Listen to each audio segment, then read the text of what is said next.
Pawar sir आणि सर्व गुरुजन वर्ग आणि इथे जमलेल्या माझ्या सर्व बालपणीच्या मित्रमंडळींनो, आपण आज बऱ्याच दिवसानंतर म्हणजे गेल्या 21 वर्षानंतर आपण एकत्र आलेलो आहोत। आज खरंच खूप आनंद होतोय सर्वांना भेटून। सकाळी आल्यानंतर बऱ्याच जणांना पाहून ओळखलं देखील नाही, मुलांनाही नाही आणि मुलींनाही नाही। खूप मोजक्या मुलांना आणि खूप मोजक्या मुलींना मी ओळखलं। ॲक्च्युली मी 10वीत इथं आलेलो शाळा शिकायला। तर शाळा ज्यावेळेस मी शाळेत आलो त्यावेळेचा मी एक छोटासा किस्सा सांगतो। मी मामाच्या इकडे आलो होतो सुट्टीला, उन्हाळ्याच्या सुट्टीला, आणि आमच्या मामाच्या घरामध्ये विषय झाला की तू आता 10वीला जाणार आहेस, 10वीचं वर्ष महत्त्वाचं आहे। आणि आम्हाला त्यावेळी 10वीला चालत जावं लागायचं, 5-6 किलोमीटर शाळेत पायी जावं लागायचं, अभ्यास व्हायचा नाही। मामाच्या घरी विषय झाल्यानंतर मामाचा मुलगा, आमचा जो मिलिटरीमध्ये आहे कैलास पाटरे, आणि माझे वडील आणि मी इथं पवार सर होते, सुट्टीच्या दिवसात कामकाज चालायचं, तर आम्ही त्यांना भेटायला आलो इथं। त्यावेळेस मला 9वीला 45% पडले होते मार्क, आणि आम्ही भेटायला आल्यानंतर ऑफिसमध्ये बसलो, पवार साहेबांसंग बोलत होतो। माझे वडील पवार साहेबांना म्हटले की साहेब, माझा मुलगा खूप हुशार आहे, त्याला इथं 10वीला ॲडमिशन घ्यायचं आहे। ज्यावेळेस पवार सरांनी माझं मार्क लिस्ट बघितलं त्यावेळेस त्याच्यावर 45% होते। पवार साहेब वेगळ्या अर्थाने म्हणले, हा खरंच तुमचा मुलगा हुशार आहे। ते माझ्या वडिलांना कळलं नाही, पण त्यावेळेस मला कळलं। पण त्यानंतर मला 10वीला चांगले मार्क पडले। 10वीला मी याच्यामध्ये 60%च्या वरती होते मला मार्क। अभ्यास खूप चांगला झाला। हे अभ्यास 10वीमध्ये माझा अभ्यास होताना माझे मामाची मुलं असतील, मामाची सगळी म्हणजे मामी असतील, मामांच्या मुलांची बायको असेल, सगळ्यांनी मला खूप सपोर्ट केला। त्याचप्रमाणे मला शिक्षकांचाही सगळ्यांचा खूप सपोर्ट झाला। 5वीमध्ये आम्हाला आळंदीचे शिक्षक होते गणिताला, त्यावेळेस त्यांचं गणित खूप चांगलं होतं, आणि 5वी-6वीमध्ये आम्हाला त्यांनी गणित शिकवलं। त्यानंतर मला गणित शिकवणारं चांगलं जर शिक्षक कोण भेटला असेल तर मेत्रे सर भेटले। आणि खरंच म्हणजे माझ्या आयुष्यात मी आजही म्हणतो, मी 4 दिवसापूर्वी नियोजनासाठी आम्ही ज्यावेळेस खेडमध्ये भेटलो, विक्रम होता, अर्जुन होता, योगेश होता, मी त्याला आवर्जून म्हणलं की मेत्रे सरांनी इतकं गणित चांगला आणि सोप्या प्रकारे शिकवणारा मी शिक्षक आजपर्यंत बघितला नाही। असे शिक्षक हे अनुभवाने घडलेले असतात। आज हे अशी लोक शिक्षक, अशी लोक निवृत्त होणं म्हणजे ही आज पुढच्या पिढीची खरंच मोठी उणीव आहे। पुढची पिढी जी घडणार आहे ती घडणार नाही। असे शिक्षक मी तर म्हणतो रिटायरच व्हायला नाही पाहिजे, शेवटच्या श्वासापर्यंत त्यांनी मुलांना घडवलं पाहिजे। आज त्यांचे फॉर्म्युले 45-45 90 असेल, 30-60 90 असेल, ही प्रमेय आजही मला खूप आठवतात। आणि खरंच त्यांच्यासारखं गणित मला नाही वाटत। मी खूप शाळा फिरलो, मी प्रत्येक ठिकाणी, म्हणजे मी 1ली ते 4थी आमच्या शेटेवाडीमध्ये शिकलो, 5वी ते मी 9वी असेल मी निगड्यामध्ये शिकलो। भरपूर ठिकाणी मी शाळा बदलल्या, त्यानंतर ITI असेल, कॉलेज असेल, परंतु खूप चांगले शिक्षक घडण्यासाठी खूप मोठी मेहनत असते। त्याच्यामध्ये मी मेत्रे सरांचा नामोल्लेख करत, आणि ते आमचे वर्ग शिक्षक होते। महत्त्वाची गोष्ट सांगायची म्हणजे यामध्ये मुलींना आणि मुलांना किती आठवत असं मला माहीत नाही, पण त्या वर्गाचा मी मुख्यमंत्री होतो। मलाही ते बरेच दिवस आठवत नव्हतं, नंतर आठवलं। आणि मी आता ज्यावेळेस आम्ही त्या वर्गात होतो शिकायला, त्यावेळेस एक पाटी होती, मुख्यमंत्री कोणत्या बॅचचा कोण कोण होता। मी गेल्यानंतर पहिलं ते बघितलं, पण मला तिथं दिसली नाही ती पाटी। मला असं वाटत होतं मी त्या वर्गात जाईल आणि त्या पाठीवर माझं 2002 आणि 2003च्या बॅचवर नवनाथ शांताराम शेटे असं मुख्यमंत्री म्हणून नाव असेल, पण तो माझा थोडासा अपक्षभंग झाला। तसंच एके सरांबद्दल बोलायचं म्हणलं तर एकदम कमी शब्दामध्ये आणि खूप चांगल्या प्रकारे विज्ञान शिकवणारे सर। त्यांचं अक्षर एकदम सुंदर असायचं, फळ्यावरचं अक्षर एकदम सुंदर, आणि त्यांनी शिकवलेलं खूप चांगल्या प्रकारे लोकांना समजायचं, कमी शब्दामध्ये पण खूप चांगल्या प्रकारे समजायचं। पवार साहेब कधी कधी यायचं इंग्लिश शिकवायला, आणि मराठीमध्ये आपल्याला चौधरी सर होते शिकवायला। मराठीमध्ये मला खूप चांगले मार्क पडले होते 10वीला, मला असं वाटतं 87 का 88 मार्क मला पडले होते मराठीत। आणि ज्यावेळेस आपली फायनल परीक्षा झाली त्याच्या अगोदरची जी परीक्षा होते त्याच्यात मी फर्स्ट होतो मराठीमध्ये। हे कसं घडलं तर एक सहवास बदलला, एक मित्र बदलले, शिक्षक बदलले, आणि आपले प्रयत्न सुद्धा बदलले। यामुळे हे सगळं घडलं. आणि त्यानंतर भविष्यात जाऊन मला ITI सुद्धा असेल, कॉलेजला असेल, आमची परिस्थिती खूप जेमतेम होती खरं सांगायचं म्हणजे सर. आणि कुरकुंडीला शाळेत येण्याचं कारण एक तर शाळा दूर आहे हे एक कारण ठीक आहे, पण एक घरची परिस्थिती पण बिकट असल्यामुळं मामाच्या इथं शाळा शिकायची हे एक दुसरं महत्त्वाचं कारण होतं. पण इथं शिकल्यामुळं मला असं वाटतं 65 का 67% पडले. त्याच्या जोरावर मला ITIला, त्यावेळेस ITIला हुशार मुलं जात नव्हती. माझा मेरिटमध्ये ते नंबर होता, मला पाहिजे तो ITI मिळाला. मी इलेक्ट्रिशियन ITI केला. त्या जोरावर मला जनरल मोटर्समध्ये खूप चांगल्या प्रकारे जॉब मिळाला. 60 ते 70 हजारापर्यंत मी तिथं काम केलं. आता 1-2 वर्षापूर्वी आमची कंपनी बंद झाली. मी तिथं लिडरशिप पण केली. 6 वर्ष मी लिडर राहिलो. मी प्रत्येक क्षेत्रामध्ये जाताना खूप मेहनत घेतली आणि खूप प्रसिद्धी आणि खूप यश मिळवलं प्रत्येक क्षेत्रामध्ये. मी शाळेमध्ये म्हणा, शाळेनंतर मी ITIमध्ये तर आमची डेअरी होती. डेअरी असताना मी डेअरी बघून मी ITIला जायचो. आणि 6-6 महिने मी खरंच म्हणजे मला ते सांगायला हे वाटतं, पण 6-6 महिने मी कधी ITIत जात नव्हतो. आणि ज्यावेळेस मी दाखला काढायला गेलो शाळेमध्ये, आमचे सर होते, ते म्हटले की नवनाथ, तू जर पुढे येणार असेल परीक्षेला तर मी तुझी प्रेझेंटी लावतो, पण तू हे सोडू नकोस. आणि तसा माझा ITI, मी थोडंसं माझं कॅल्क्युलेशन चांगलं असल्यामुळं आणि थोडासा अभ्यास चांगला असल्यामुळं मी तिथं पास झालो. आणि मी चुकून ITI करून चुकून मी जनरल मोटर्सला कामाला लागलो. आणि त्याच जनरल मोटर्सला मी 2010ला जॉईन झालो. आणि मी परमनंट होतानाच माझं ध्येय होतं मला युनियन लीडर व्हायचं. 2012ला मी ज्यावेळेस युनियन लीडर झालो, 2012ला मी परमनंट झालो. आणि 2013ला मी पहिलं इलेक्शन लढवलं. सगळ्यांमध्ये ज्युनियर असताना फक्त मला माझा एका मताने पराभव झाला. पण मी जिद्द नाही सोडली. जे माझ्या विरोधात होतं त्या पुढच्या 3 वर्षामध्ये मी त्यांच्यासाठी काम केलं.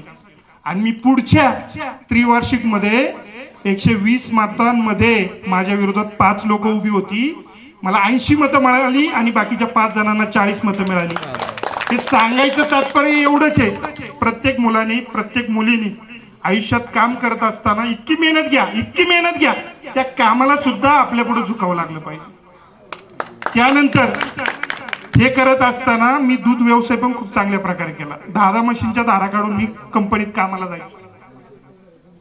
त्यावेळेस माझी एवढी तब्येत नव्हती, खूप स्ट्रॉंग होतो. आता थोडंसं राहणीमान बदललं, व्यवसाय बदलले. आमची स्वतःची जागा होती 15 एकर, जिथं शेत होतं तिथं. आणि आमच्या आजूबाजूला सगळे क्रशर प्लांट होते. आम्ही एवढी जिद्द धरली की आपल्याला क्रशर प्लांट करायचा. खिशात रुपया नसताना देखील आम्ही 4 कोटीचं बँकेकडून लोन घेतलं. आणि सगळ्या नातेवाईकांनी आणि जवळच्या भावकीतल्या लोकांनी म्हणा, मित्रमंडळींनी म्हणा, हे लाखाचे 12,000 रुपये करणार अशी नावं ठेवायला लागली.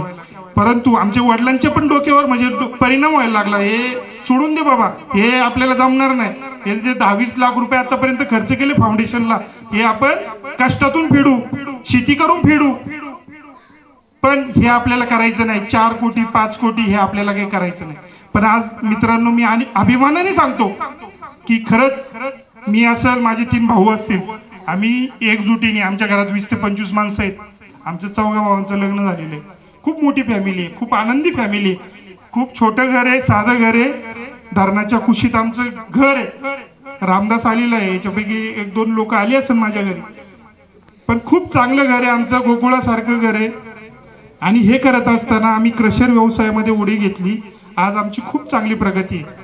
आज ज्या ठिकाणी मामांची गुरं मी वळायचो, ज्या ठिकाणी मामांची मी गुरं वळायचो, त्या ठिकाणी आज मी 100 एकर जमीन घेतली. ही मी अभिमानाची गोष्ट सांगतो.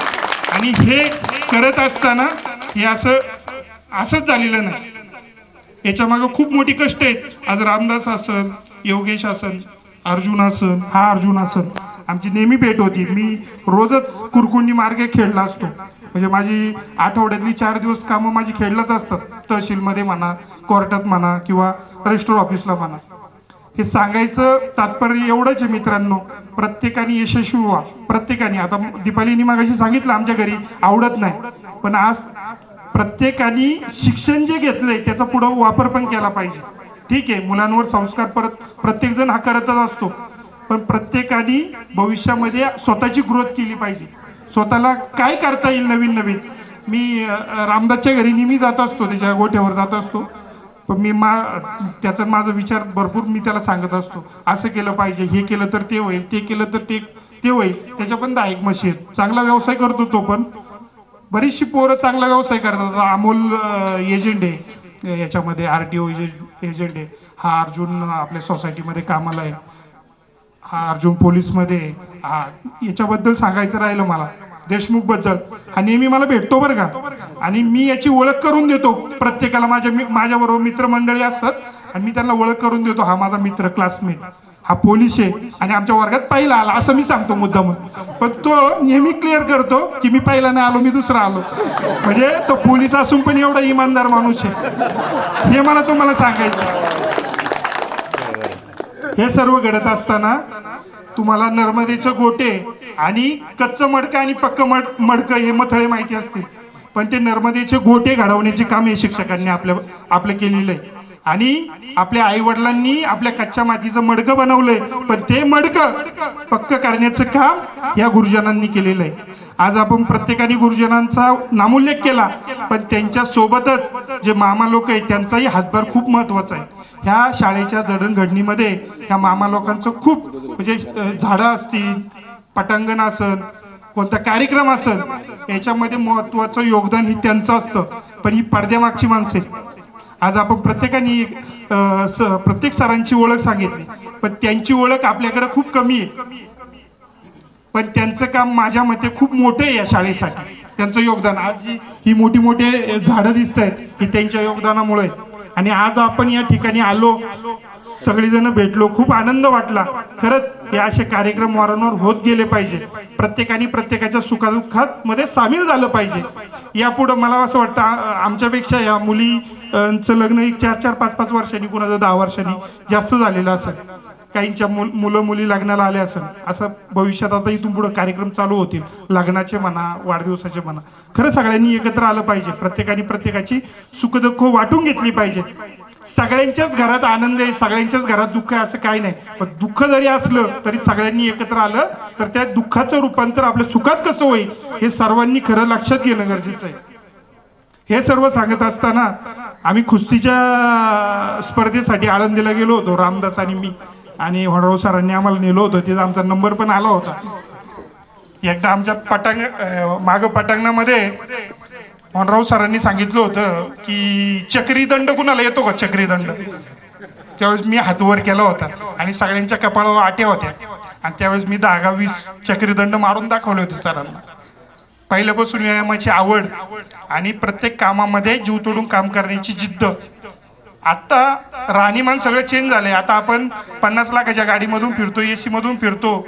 घरी जाण्याची वेळ आपला फिक्स नाही, सकाळी उठण्याची वेळ फिक्स नाही. त्यामुळं आज शरीराचं, ज्यावेळेस आपण स्मॉल होतो आता XXL झालो. खरं शरीराची पण काळजी घेतली पाहिजे. आणि ज्यावेळेस मी वर्गात गेलो मला आठवलं, वर्ग बारीक दिसतोय, वर्ग बारीक दिसतोय. पण मी त्यावेळेस आपण बारीक होतो आणि वर्ग मोठा होता. आता आपण मोठे झालोय आणि वर्ग आपल्याला छोटा दिसायला लागलाय. बरोबर आहे. तर सर्वजण आले त्याबद्दल मी खरंच सर्वांचे खूप खूप मनापासून आभार मानतो. सगळे सर आलेत, मी त्यांचेही खूप मनापासून आभार मानतो. आमच्या विनंतीला त्यांनी मान दिला, वेळात वेळ काढला, इथपर्यंत आलेत, मी त्यांचं मनापासून आभार मानतो. सगळ्या मुलींचं मी आभार मानतो. बरेच दिवस चाललो होता हा प्रोग्राम करायचा, पण मी पडद्यामागचा थोडासा खिलाडी होतो. कारण मी या गावचा नसल्यामुळं मी जास्त पुढाकार नाही घेतला या कार्यक्रमामध्ये. पण प्रत्येक गोष्टीमध्ये मी याच्यामध्ये होतो. जी माहिती लागेल किंवा जे काय असेल तर आमच्या चर्चा व्हायची सगळ्या पोरांमध्ये की हे केलं पाहिजे. आणि आज खरंच आनंदाचा भाग्याचा दिवस आहे. सगळेजण आलं, मन भरून आलं. मी सर्वांचा आभार मानतो, शिक्षकांचा आभार मानतो. आणि माझं 2 शब्द संपवतो. जर माझ्या बोलण्यामध्ये काही चुकीचा असेल तर तो माझा अज्ञानाचा भाग समजावा आणि जे चांगलं असेल ते घ्यावं. मी एवढं बोलून मी माझं 2 शब्द संपवतो. धन्यवाद.